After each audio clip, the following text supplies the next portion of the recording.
അങ്ങനെ നിമിഷങ്ങൾക്കുള്ളിൽ അഭിമന്യു ചക്രവ്യൂഹത്തിനകത്ത് കയറി. ചക്രവ്യൂഹം ഉടൻ തന്നെ അടച്ചു. അഭിമന്യു ചെയ്തത് എടുത്തുചാട്ടമാണോ എന്ന ചിന്ത യുധിഷ്ഠിരനിൽ വന്നു. അവന് വെറും 16 വയസ്സിന്റെ പ്രായവും ബുദ്ധിയുമല്ലേ ഉള്ളൂ. എന്തുകൊണ്ടത് ഞാൻ ആലോചിച്ചില്ല? എന്തുകൊണ്ട് ഞാൻ അവനെ എതിർത്തില്ല? എന്തോ ഒരു കുറ്റബോധം അയാളിൽ വന്നു. ചക്രവ്യൂഹത്തിന്റെ അകത്ത് കയറുന്ന ആളെ 4 വശത്തു നിന്നും ആക്രമിക്കാമെന്നതായിരുന്നു കൗരവരുടെ തീരുമാനം.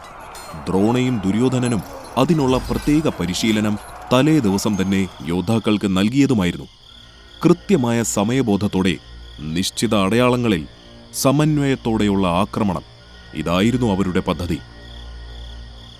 എന്നാൽ അവർ കണ്ട കാഴ്ച തീർത്തും വിചിത്രമായിരുന്നു. അഭിമന്യുവിന് ആ 4 വശത്തു നിന്നുമുള്ള ആക്രമണം ഒരു അനുഗ്രഹമായിരുന്നു. അധികം ശരീരം അനക്കാതെയുള്ള ആക്രമണം അയാൾ ആസ്വദിച്ചു. കൈകൾ മാത്രം ചലിപ്പിച്ച് കേവലം കാൽവയ്പ് മാറ്റിക്കൊണ്ട് അയാൾ 4 ദിശകളിലുമുള്ള ശത്രുക്കളോട് ഒരേ സമയം പോരാടി. അതൊരു യുദ്ധമല്ല, നൃത്തമായിരുന്നു. മരണത്തിന്റെ നൃത്തം. അയാൾ കൊല്ലുന്ന ആളുകളുടെ എണ്ണം നിമിഷം തോറും കൂടുവാൻ ആരംഭിച്ചു. പതിയെ പതിയെ ചക്രവ്യൂഹം രക്തത്തിൽ കുളിക്കുവാൻ തുടങ്ങി. മണ്ണ് ചുവപ്പായി. കാറ്റിൽ ലോഹത്തിന്റെയും രക്തത്തിന്റെയും ഗന്ധം പടർന്നു.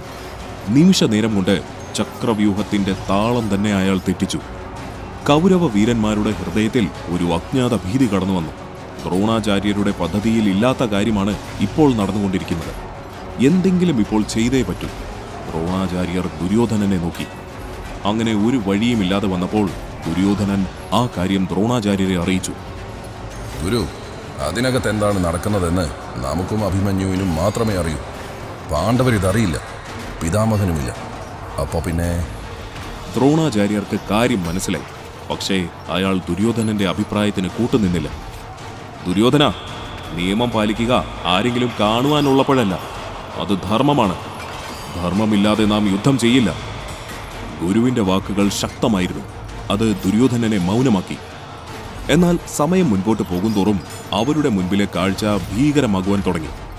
അതിശക്തരായ യോദ്ധാക്കളെ വരെ അഭിമന്യു കൊന്നുകൊണ്ടിരുന്നു. ദുര്യോധനൻ വീണ്ടും ഗുരുവിന്റെ അടുത്ത് പോയി നിർബന്ധിച്ചു. അങ്ങനെ സാഹചര്യത്തിന്റെ സമ്മർദ്ദത്തിൽ ദ്രോണാചാര്യർ ദുര്യോധനന് സമ്മതം മൂളി. ശേഷം ദുര്യോധനൻ കൗരവപ്പടയോടത് പറഞ്ഞു. കൗരവപ്പട അയാളുടെ നിർദ്ദേശമനുസരിക്കാൻ ആരംഭിച്ചു. യുദ്ധത്തിലെ നിയമങ്ങൾ മാറ്റിവെച്ച് അവർ അഭിമന്യുവിനെതിരെ പോരാടാൻ തുടങ്ങി. ആദ്യം തന്നെ അഭിമന്യുവിന്റെ കുതിരയെ അവർ കൊന്നു. അഭിമന്യുവിന് അതൊരു ഞെട്ടലായിരുന്നു.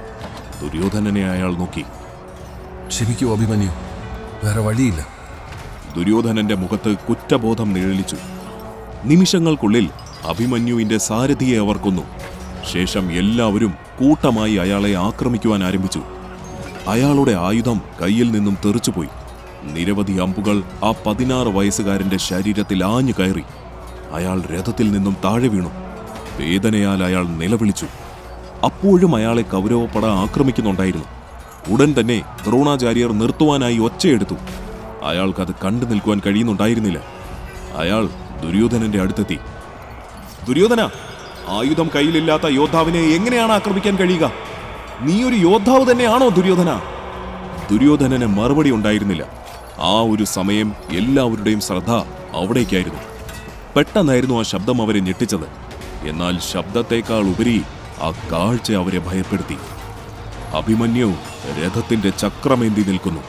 എതിരെ വരുന്ന എല്ലാവരെയും അയാൾ ആ ചക്രം ഉപയോഗിച്ച് കൊല്ലുന്നു. എല്ലാവരുടെയും ഉള്ളിൽ ആ കാഴ്ച ഭീതി നിറച്ചു. ദുര്യോധനൻ ഉടനടി സഹോദരനായ ദുശാസനനോട് ആ കാര്യം പറഞ്ഞു. ദുശാസന, സംഭവിക്കാൻ പാടില്ലാത്തതാണ് സംഭവിച്ചത്.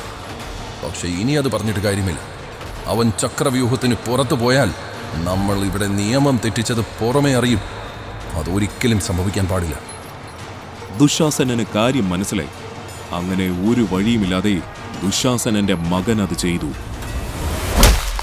സുശർമനുമായുള്ള അർജുനന്റെ പോരാട്ടം ആ ദിവസം മുഴുവനും നീണ്ടുനിന്നു. അങ്ങനെ ഒടുവിൽ സുശർമൻ പരാജയപ്പെട്ടു. സമയം ഒരുപാട് വൈകിയിരുന്നു. ബാക്കിയുള്ളവരെല്ലാം തന്നെ യുദ്ധഭൂമി വിട്ടിരിക്കുന്നു. അർജുനൻ അത് അത്ഭുതമായി. സാധാരണയായി സഹോദരന്മാരെല്ലാം തന്റെ കൂടെയാണ് കൂടാരത്തിലേക്ക് പോകാറ്. എന്തുകൊണ്ടാണ് അവർ നേരത്തെ പോയതെന്ന് അർജുനന് മനസ്സിലായില്ല. അവൻ അപ്പോൾ തന്നെ അവിടുന്ന് തിരിച്ചു. കുറച്ച് സമയത്തിനുള്ളിൽ കൂടാരത്തിലെത്തി. അർജുനന് അത് വിശ്വസിക്കാൻ പറ്റുന്നുണ്ടായിരുന്നില്ല. കൂടാരത്തിലുള്ള ആരും തന്നെ സംസാരിക്കുന്നില്ല. എന്തോ ഒരു ഞെട്ടൽ അവരുടെ എല്ലാവരുടെയും മുഖത്ത് പ്രത്യക്ഷമാണ്. ഉടൻ തന്നെ അയാൾ യുധിഷ്ഠിരന്റെ അടുത്ത് ചെന്നു. യുധിഷ്ഠിരൻ ഒന്നും തന്നെ മിണ്ടുന്നുണ്ടായിരുന്നില്ല. എന്തു ചോദിച്ചിട്ടും ബന്ധമില്ലാത്ത കാര്യങ്ങൾ അയാൾ പറയുന്നു. ശേഷം നകുലന്റെയും സഹദേവന്റെയും അടുത്ത് ചോദിച്ചു. അവരെ മൗനം പിടികൂടിയിരിക്കുന്നു. ശേഷം ഭീമന്റെ അടുത്ത് അയാൾ പോയി. ഭീമന്റെ മുഖത്ത് നിരാശയൊന്നുമുണ്ടായിരുന്നില്ല. പക്ഷെ ഒന്നും തന്നെ അയാൾ സംസാരിക്കുന്നുണ്ടായിരുന്നില്ല. എന്തോ ഭീകരമായ ഒരു സംഭവം നടന്നിട്ടുണ്ടെന്ന് അർജുനന് മനസ്സിലായി. പക്ഷേ എന്താണെന്ന് മനസ്സിലാവുന്നില്ല. ഒടുവിൽ തന്റെ മകനായ അഭിമന്യുവിനോട് ചോദിക്കാമെന്ന് അയാൾ കരുതി. യുദ്ധത്തിന്റെ വിശേഷം പറയാൻ എല്ലാ രാത്രിയും കൃത്യമായി ഒരു സമയത്ത് അച്ഛന്റെ അടുത്ത് അഭിമന്യു വരുന്നതാണ്. ആ ഒരു സമയം അർജുനൻ മറ്റെല്ലാ കാര്യങ്ങളും മാറ്റിവെക്കുകയും ചെയ്യും. അഭിമന്യുവുമായി സംസാരിക്കാൻ കിട്ടുന്ന ഒരവസരവും അർജുനൻ പാഴാക്കാറില്ല. കാരണം അവൻ വളർന്നത് ദ്വാരകയിലായിരുന്നതിനാൽ വളരെ ചുരുക്കം മാത്രമേ അർജുനൻ തന്റെ മകനെ കണ്ടിട്ടുള്ളൂ. അമ്മയുടെ എല്ലാ ഗുണങ്ങളും അവനുണ്ടായിരുന്നു, പ്രത്യേകിച്ച് ആ നർമ്മബോധം. യുദ്ധത്തിന്റെ ക്ഷീണം അർജുനൻ പ്രധാനമായും മറക്കുന്നത് അഭിമന്യുവിന്റെ അടുത്തിരിക്കുമ്പോഴായിരുന്നു. അങ്ങനെ തന്റെ കൂടാരത്തിൽ അഭിമന്യുവിനെ കാത്തയാളിരുന്നു. സമയം മുൻപോട്ട് പോയി. അഭിമന്യു വരേണ്ട സമയമായിട്ടും വന്നിട്ടില്ല. അർജുനന് എന്തോ ഒരു അസ്വസ്ഥത അനുഭവപ്പെട്ടു. അയാൾ കൂടാരത്തിന് പുറത്തൊന്നു നോക്കി. ശേഷം കൂടാരത്തിൽ നിന്നും അകലേക്ക് അയാൾ ഒറ്റയ്ക്ക് നടന്നുപോയി. ഭീമന്റെ കണ്ണിൽ ആ കാഴ്ചപ്പെട്ടു. കുറച്ചു സമയത്തിനു ശേഷം മാത്രം അർജുനന്റെ അടുത്ത് പോകാമെന്ന് അയാൾ കരുതി. അങ്ങനെ കുറച്ചു കഴിഞ്ഞ് ഭീമൻ അവിടേക്ക് പോയി. അവിടെ കണ്ട കാഴ്ച ഭീമനെ പൂർണ്ണമായും തളർത്തി. എന്ത് പ്രശ്നം വന്നാലും കുലുങ്ങാതെ നിൽക്കുന്ന തന്റെ അനിയനെയാണ് ഇതുവരെയും ഭീമൻ കണ്ടിട്ടുള്ളത്. ജീവിതത്തിൽ ആദ്യമായാണ് അർജുനനെ ഈ ഒരു അവസ്ഥയിൽ അയാൾ കാണുന്നത്.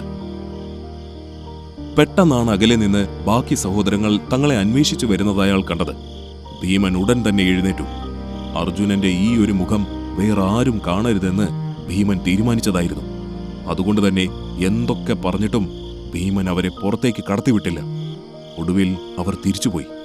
അവർ പോയ ശേഷം ഭീമൻ തൊണ്ട പൊട്ടുന്ന ആഴത്തിൽ അലറി ഒച്ചയെടുത്തു.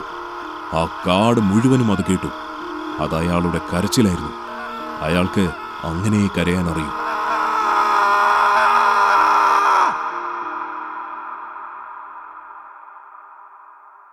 അന്നത്തെ അവരുടെ മാനസികാവസ്ഥ യുദ്ധത്തെ വലിയ രീതിയിൽ തന്നെ ബാധിച്ചു. മനസ്സിനെ ഏകാഗ്രമാക്കാൻ ആർക്കും കഴിഞ്ഞില്ല. യുദ്ധത്തിന്റെ തുടക്കം തന്നെ പാണ്ഡവരുടെ വലിയ ഒരു കൂട്ടം യോദ്ധാക്കൾ മരണപ്പെടുവാൻ ആരംഭിച്ചു. അഭിമന്യുവിന്റെ ഓർമ്മകൾ അവരെ ആരെയും വിട്ടുപോകുന്നുണ്ടായിരുന്നില്ല. അവരുടെ ഈ മാനസികാവസ്ഥ കൗരവർ നല്ല രീതിയിൽ തന്നെ ഉപയോഗിച്ചു. ദുര്യോധനൻ അതിനനുസരിച്ചുള്ള കരുക്കൾ തന്നെ നീക്കുകയും ചെയ്തു. യുദ്ധം തീർക്കാൻ ഇത് തന്നെയാണ് ഏറ്റവും നല്ല ദിവസം. ദുര്യോധനൻ ശകുനിയെ നോക്കി. അയാളുടെ നോട്ടത്തിൽ ഒരു ചിരിയുണ്ടായിരുന്നു. മാതുല, ജീവിതം നമ്മുടെ എല്ലാം കണക്ക് കൂട്ടലിനും അപ്പുറമല്ലേ? ഇന്നലെ ആ ബാലൻ ചക്രവ്യൂഹത്തിൽ കയറിയപ്പോൾ നാം വിചാരിച്ചോ അവൻ നമുക്കൊരു ഭീഷണിയാവുമെന്ന്? നമ്മൾ അവനെ കൊല്ലുമെന്ന് നാം വിചാരിച്ചോ? അവൻ കാരണം പാണ്ഡവർ മാനസികമായി തളരുമെന്ന് നാം വിചാരിച്ചോ? ഇപ്പോൾ അവൻ കാരണം കൗരവർ യുദ്ധം ജയിക്കുമെന്ന് നാം വിചാരിക്കുന്നു, അല്ലേ? അസ്ഥാനത്തുള്ള ദുര്യോധനന്റെ തത്വം പറച്ചിൽ ശകുനിക്ക് പിടിച്ചില്ല. പക്ഷേ രാജാവായതുകൊണ്ട് ഗതികെട്ട് അയാൾ കൂടെ ചിരിച്ചു. പക്ഷേ ആ ചിരി അധികം നേരം ഉണ്ടായിരുന്നില്ല. അഭിമന്യുവിന്റെ വേർപാട് പാണ്ഡവരെ തളർത്തുമെന്ന് നേരത്തെ തന്നെ ഒരാൾ കണ്ടിരുന്നു. അയാൾ അതിനുള്ള ഒരു മറുകരു നീക്കുന്നുണ്ടായിരുന്നു. എത്ര പേരെ സംഘടിപ്പിക്കാൻ പറ്റും? ഒരു 300ഓളം പേരെ. പക്ഷെ എണ്ണം നോക്കണ്ട. അവര് നിങ്ങൾ കണ്ടിട്ടുള്ള മനുഷ്യരല്ല, കാട്ടുവർഗമാണ്. പച്ചയായ മാംസം തിന്നുന്നവർ, ശരീരം ഉരുക്കാക്കിയവർ. അവർ നിങ്ങളുടെ ശത്രുക്കളെ കൊല്ലില്ല, പക്ഷെ തിന്നും. തന്റെ രക്തത്തിൽ പിറന്നത് ഒരു രാക്ഷസനായിരുന്നു എന്ന് ഭീമൻ അപ്പോഴാണ് മനസ്സിലാക്കിയത്.